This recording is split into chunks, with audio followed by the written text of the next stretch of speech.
मछलियां सालों से जापानियों का प्रिय भोजन रही हैं। वे इसे अपने भोजन का एक अभिन्न अंग मानते हैं।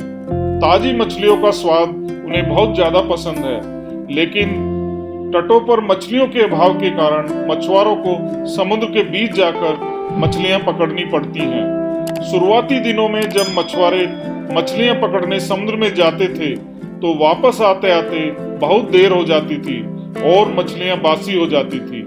यह उनके लिए एक बड़ी समस्या बन गई, क्योंकि लोग बासी मछलियां खरीदने से कतराते थे। इस समस्या का निराकरण मछुआरों ने अपनी बोट में फ्रीजर लगवाकर किया।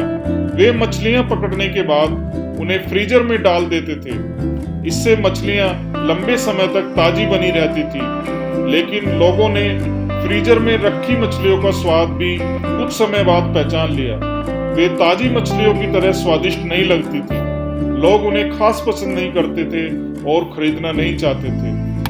मछुआरों के बीच इस समस्या का हल निकालने के लिए फिर से सोच विचार की प्रक्रिया आरंभ हुई। आखिरकार इसका हल भी मिल गया। सभी मछुआरों ने अपनी बोट में एक फिश टैंक बनवा लिया। मछलियां पकड़ने के बाद वे उन्हें पानी से भरे फिश टैंक में डाल देते थे। इस तरह वे ताजी मछलियां बाजार तक लाने लगे। लेकिन कुछ समय बाद इसमें भी एक समस्या खड़ी हुई। फिश टैंक में मछलियां कुछ देर तक इधर उधर विचरण करती, लेकिन ज्यादा जगह न होने के कारण कुछ ही समय के बाद स्थिर हो जाती, स्टेबल हो जाती। और जब मछुआरे किनारे तक पहुंचते तो वे सांस तो ले रही होती थी, लेकिन समुद्री जल में स्वतंत्र विचरण करने वाली मछलियों वाला स्वाद उनमें नहीं होता था। लोग चखकर ये अंतर कर लेते थे। ये मछुआरों के लिए फिर से एक नई परेशानी बन गई। इतनी कोशिश करने के बाद भी समस्या का कोई स्थायी हल नहीं निकल पा रहा था। फिर से मछुआरों के बीच एक बैठक हुई और सोच विचार शुरू हुआ।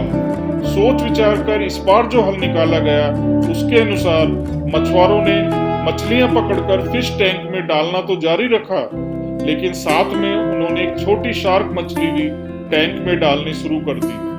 शार्क मछलियां कुछ मछलियों को मारकर खा जाती थी। इस तरह कुछ लॉस मछुआरों को जरूर होता था, लेकिन जो मछलियां किनारे तक पहुंचती थी उनमें स्फूर्ति और ताजगी बनी रहती थी।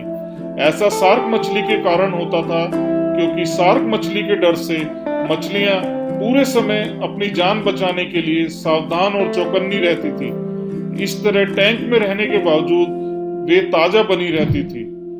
तो इस तरकीब से जापानी मछुआरों ने अपनी समस्या का समाधान कर लिया था। दोस्तों, जब तक हमारी जिंदगी में शार्क रूपी चुनौतियां नहीं आती, हमारा जीवन टैंक में पड़ी मछलियों की तरह ही होता है, बेजान और नीरस। हम सांस तो ले रहे होते हैं, लेकिन इसमें जिंदा दिली नहीं होती।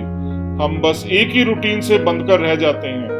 धीरे धीरे हम इसके इतने आदी हो जाते हैं कि चुनौतियां आने पर बड़ी जल्दी उसके सामने दम तोड़ देते हैं, या चुनौतियों के सामने हार मान जाते हैं। और धीरे धीरे चुनौतियों और मेहनत के डर से हम बड़े सपने देखना ही छोड़ देते हैं और हालातों से समझौता कर एक साधारण जीवन जीने लगते हैं। यदि जीवन में बड़ी और असाधारण सफलता हासिल करनी है, तो बड़े सपने देखने होंगे। सपनों को वास्तविकता में बदलने के लिए कड़ी मेहनत करनी होगी।